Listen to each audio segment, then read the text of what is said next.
Mungkin ada pertanyaan, mengapa sih Pak kita harus capek-capek ke wilayah berpikir etis ini? Apa ndak bisa kita sudahlah dijalani saja, ndak usah capek-capek berpikir? Tidak bisa.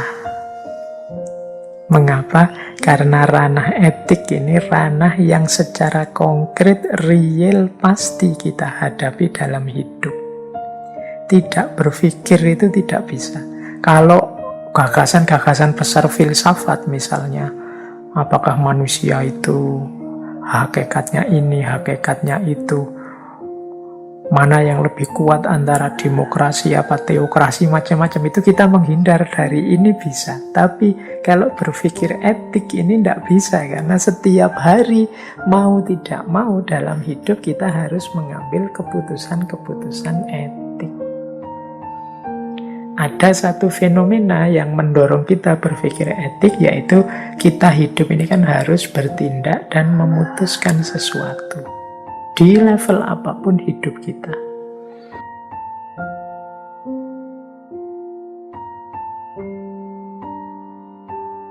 Untuk mengambil keputusan etik itu kerangka berpikirnya seperti apa? Baik, kita mulai ya. Tentang framework berpikir etis. Tadi mengambil keputusan, tadi kalau ada problem, ada dilema, keputusan yang terbaik itu yang dasarnya apa sih?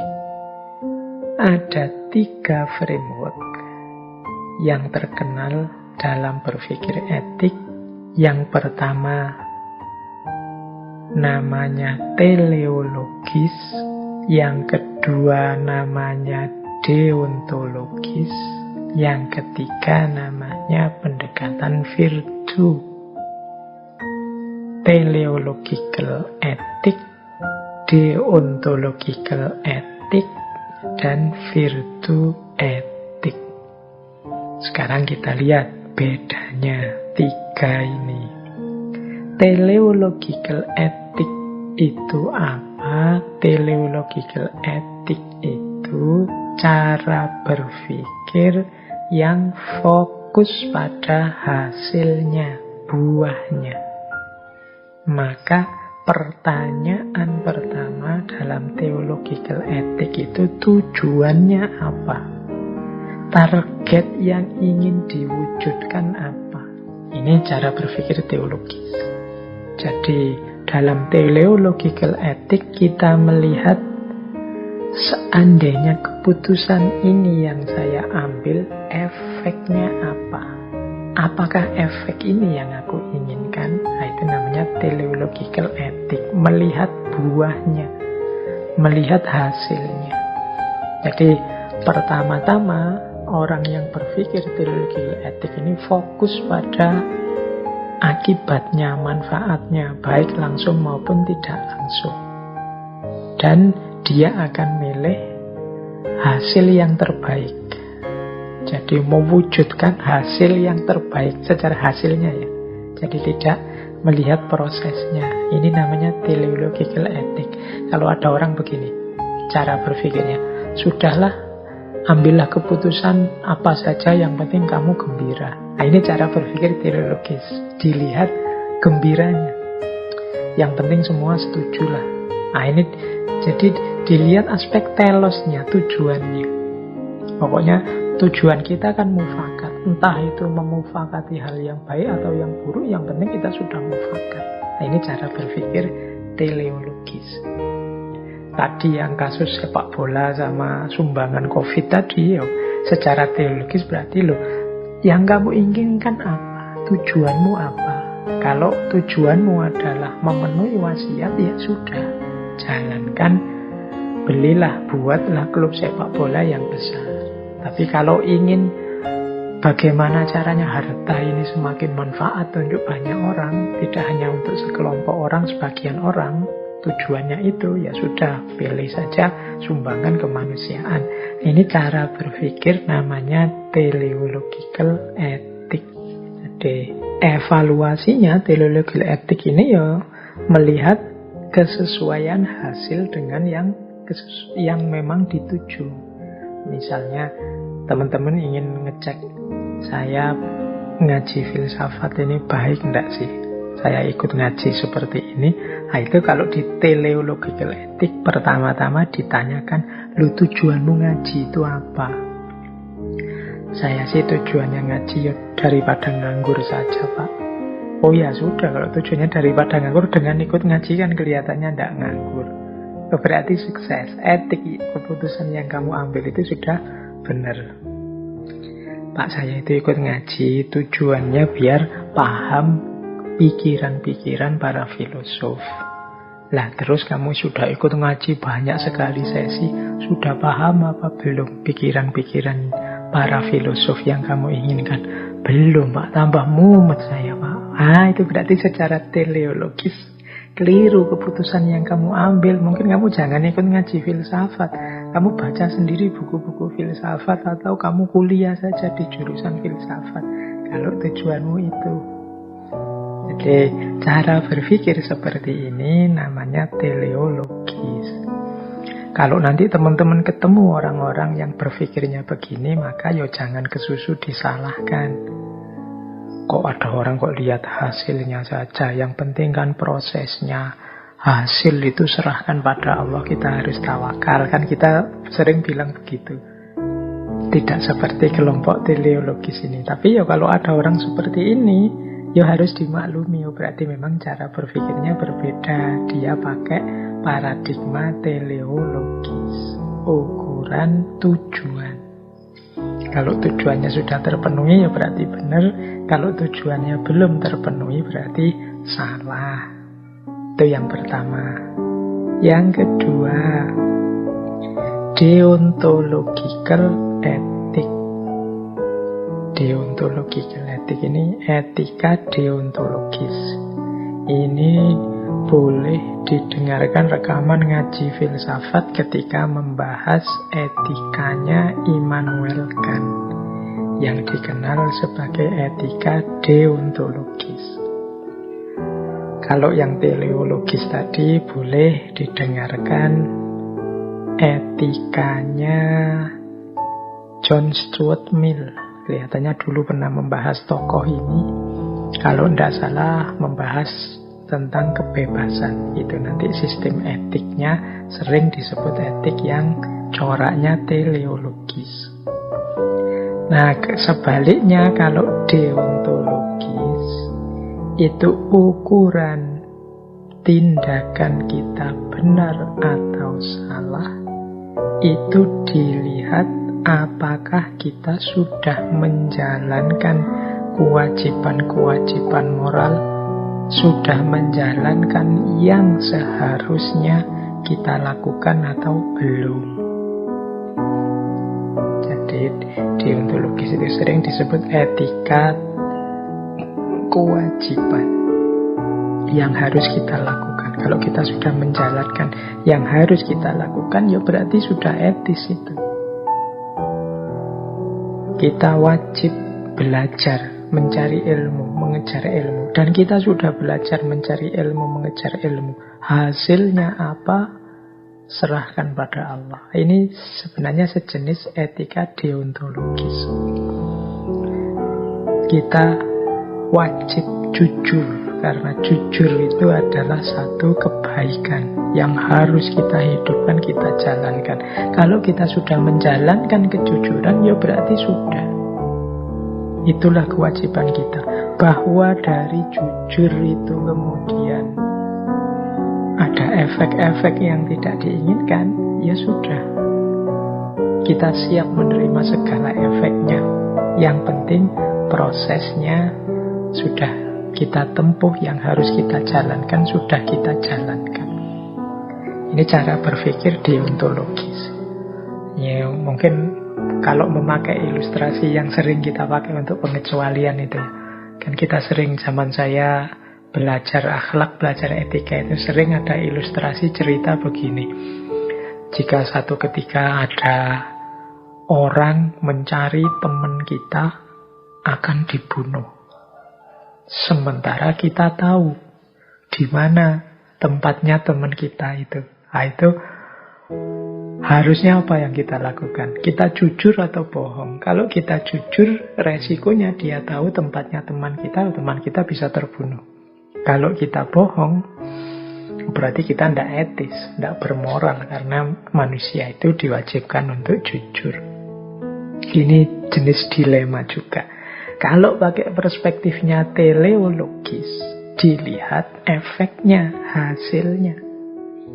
Jadi kalau secara teleologis ya, wah ini kalau diberitahu bahaya ini buat temanku, maka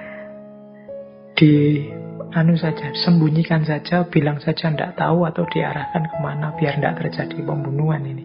Nah ini jawaban seperti ini itu benar dari perspektif teleologis. Tapi menurut deontologis tidak begitu, ya tetap kita harus jujur.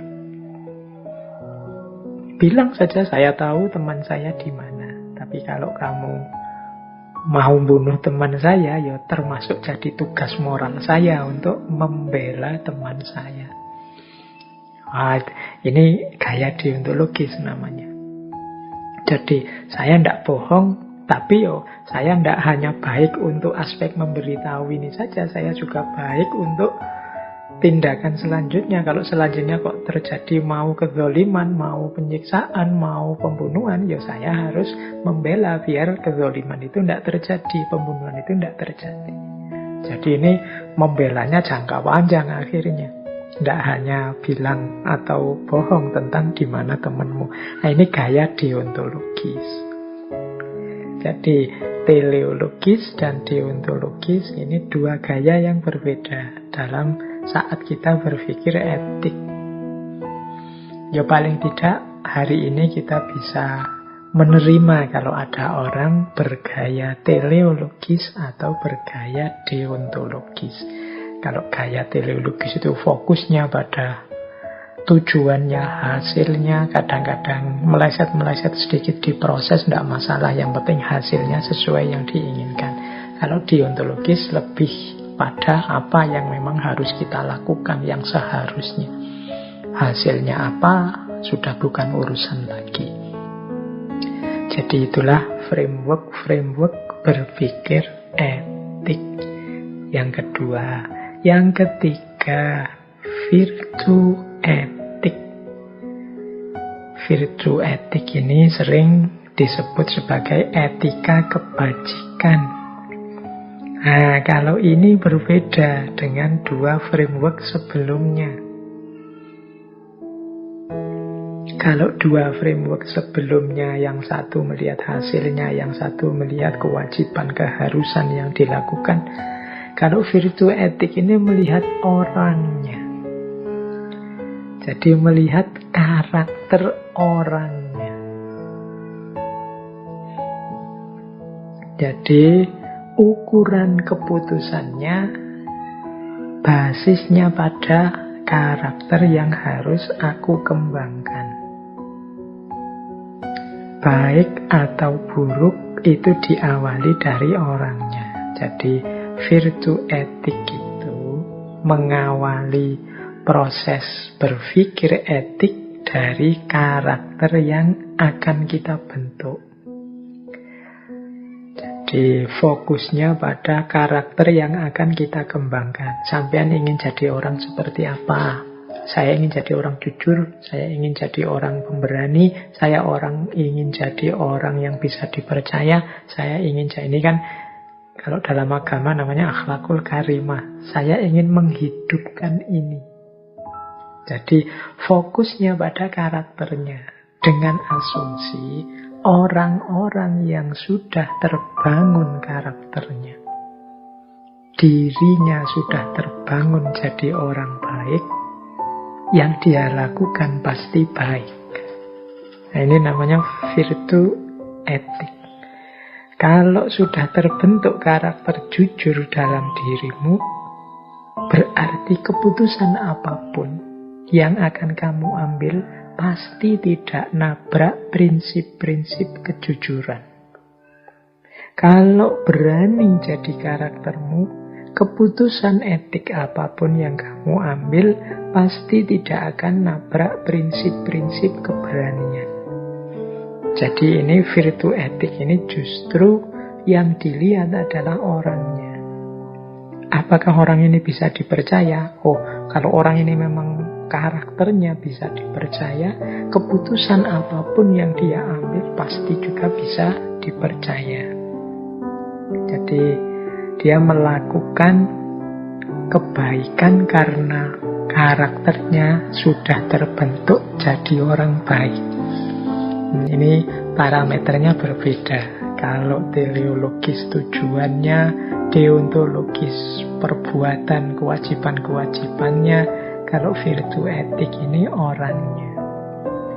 Makanya kalau teman-teman ingin mengambil perspektif virtu etik ini, nanti jalannya dua.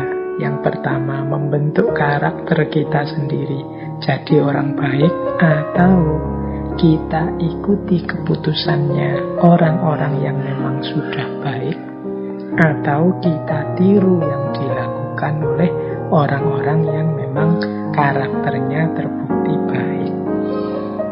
Nah, ini virtu etik ya. Memang kalau yang pertama tadi, kita membangun karakter kita jadi orang baik, itu ya lama biasanya dan prosesnya panjang. Tapi kalau yang kedua ini, mengikuti orang-orang baik atau minta nasihat orang-orang baik, ini lebih mudah, lebih pendek prosesnya.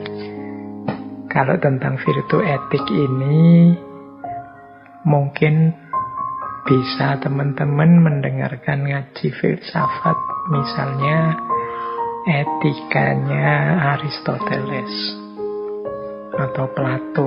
Saya lupa yang dulu pernah dibahas, entah Aristotelesnya atau Platonya, yang dikenal sebagai eudaimonia. Jadi etika kebahagiaan. Ini kan lebih fokus membangun karakter.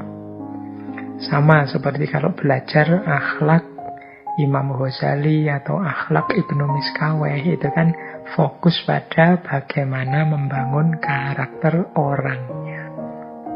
Jadi seperti apa orangnya, seperti itulah yang akan lahir dari dia. Maka penting membangun karakter yang baik. Itu namanya virtu etik. Nah, inilah framework dalam berpikir etis. Ini penting bagi teman-teman sebelum mengambil keputusan-keputusan etik, kita pahami framework-frameworknya.